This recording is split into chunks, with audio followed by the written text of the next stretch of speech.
Okay, so I'm picking up from the last video. We were talking about people in court who act unethically by arguing for one side or the other.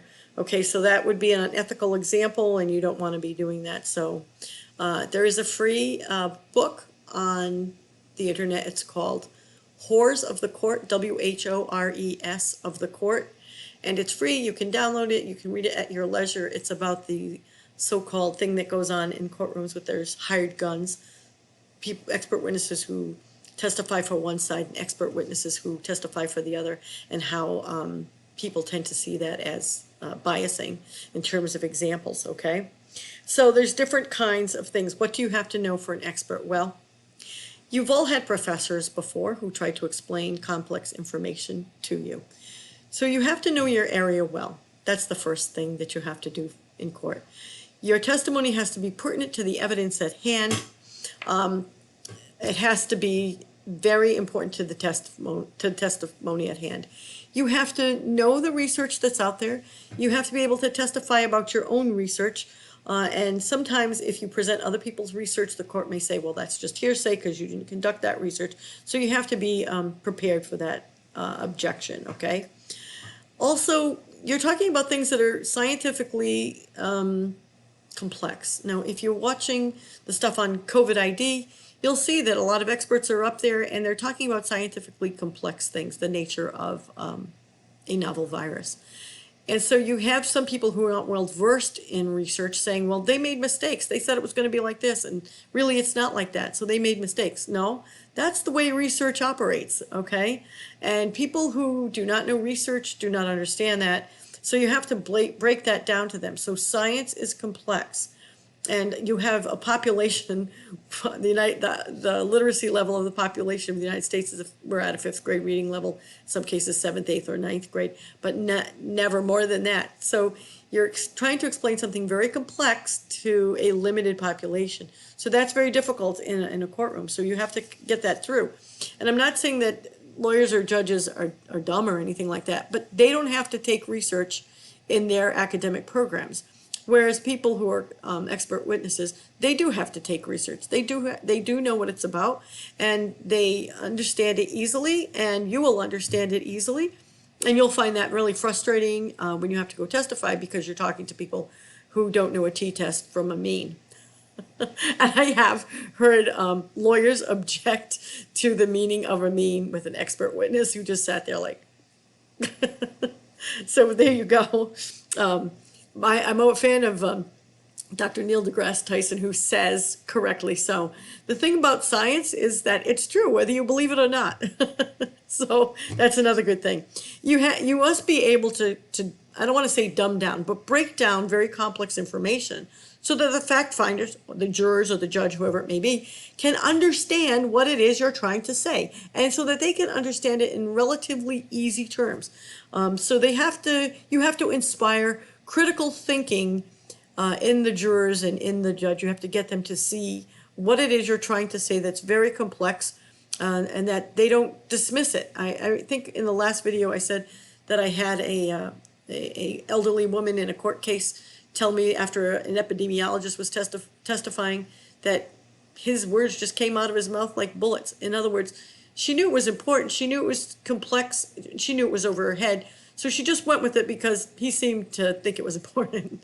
You want them to understand it and be able to apply it to the law at hand. So there's that. So you, just like you might have had a professor who was very knowledgeable, you could tell that professor was very knowledgeable, but they did a crappy job at explaining exactly what it was that they wanted you to know. It's like that in court as well. So don't be frustrated by that. Just keep trying, okay?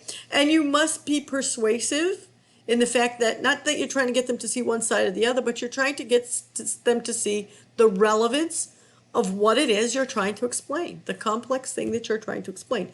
And that can be very difficult, okay? So critical thinking skills, very important. The other thing that I've seen in court is that you have to tell the whole truth. You take a note, say the whole truth and nothing but the truth, the whole truth. So the whole truth scientifically is the good and the bad.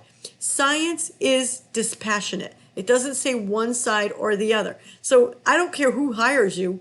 You're there to present the science, and that science is dispassionate. It doesn't take sides. It's not for the plaintiff or the defendant or anything like that. And no law or no courtroom or no criminal justice theory or law or anything can make science into being one-sided or the other. Science is what it is. It's independent. And the facts speak for themselves. The data speaks for themselves. And it's very important that you stick to the data. So that's an important thing when you're looking at expert testimony. The thing you have to do is make them understand. Competence to stand trial. So again, you are an expert. You're going to be an expert in mental health, okay? So you have to be able to look at a diagnosis, and we do this all the time. You look at a diagnosis. I've looked at diagnosis and have seen them in the summaries and saying, this person definitely has bipolar disorder. They don't have schizophrenia, and you have it written down as schizophrenia.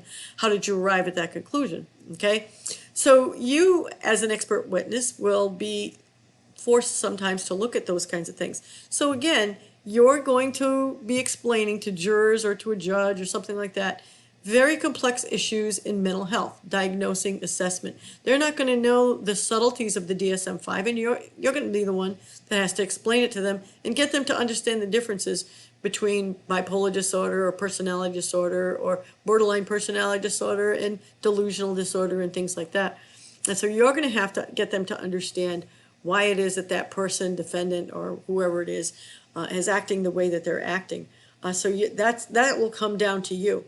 You have to get them to understand so that they can evaluate it fairly. And let me just go on a little side notion here. I think it's very strange, and I'm not the only person who feels this way. I've seen this in the literature a lot of times, and I've talked at conventions about this with other scientists.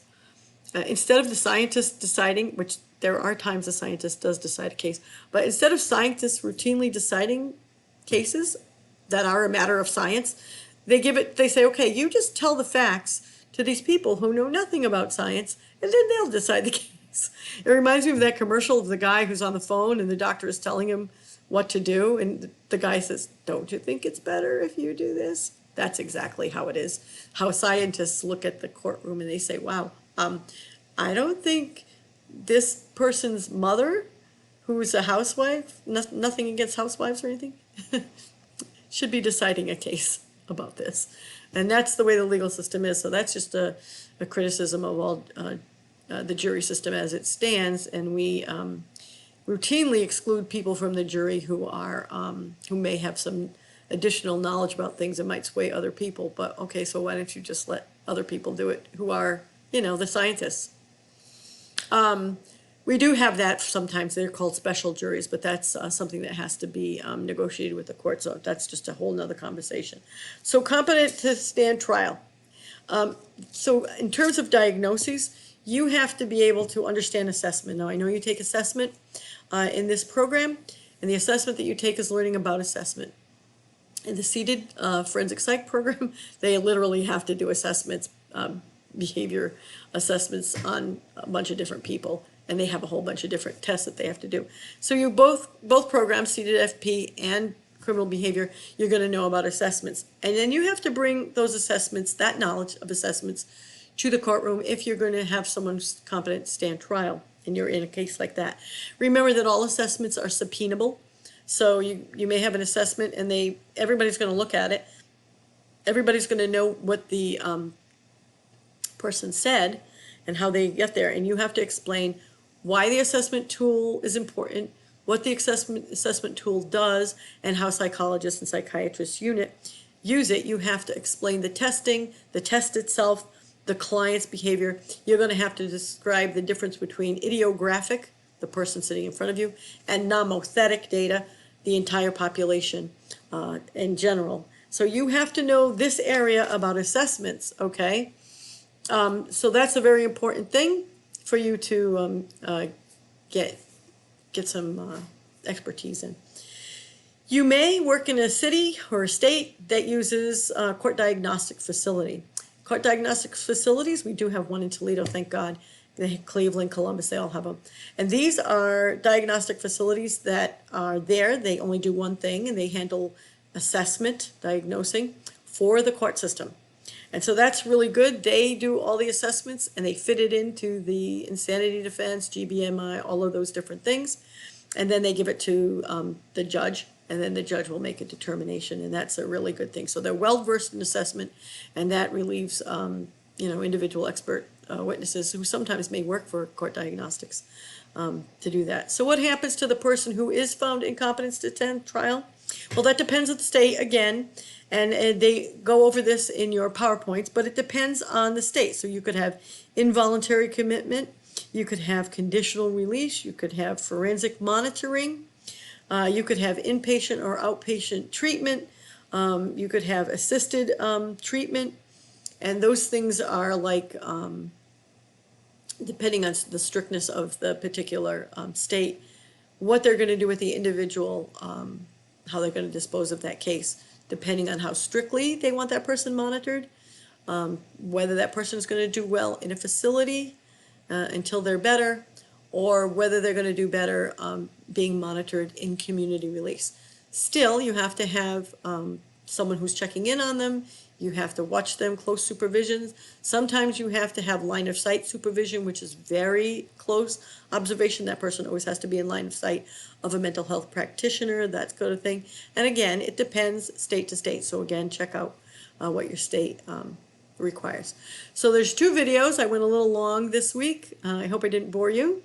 But I will talk to you on the next topic. And I hope you're doing well. Stay safe, wear your masks, be socially distant. And always remember, it's a great day to be a dragon. See you later, dragons.